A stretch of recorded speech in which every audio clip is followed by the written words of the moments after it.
may sound too bizarre to be true, but a Delafield residence was dognapped, and the caper was all caught on home surveillance video. When we got home, we went through the surveillance cameras. They were watching it actually, and my sister's like, "Oh my God, look at this girl." It looked like normal trick-or-treaters, but it wasn't, because you see them come up.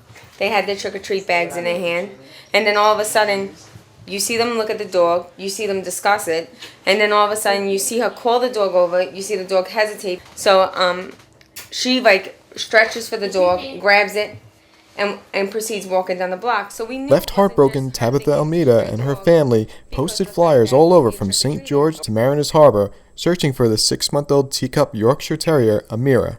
A tipster identified the dognapper as Khadieja Jones of the 400 block of Broadway in West Brighton. Family member Blaise Guerin confronted Miss Jones as a nearby police officer intervened and arrested Jones on the spot. Go to the house. What we did was we staked out the house because we knew she was going to move the dog, because the neighbor called the mother and said, "I know your daughter has the dog." The mother's like, "Well, give me a few minutes, I'll call you back." So what we did was my son and I, we stood outside the house to watch to see who was coming in. We wouldn't stay there all night if we wouldn't take turns, you know.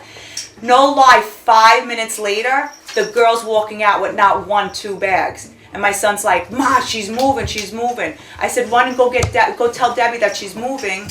And then that's when I ripped the car around the corner and I jumped on the 48 and I grabbed her.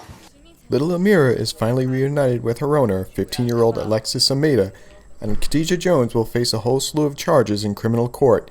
But the dognapping has left the Almeida family wondering just how someone could be so callous.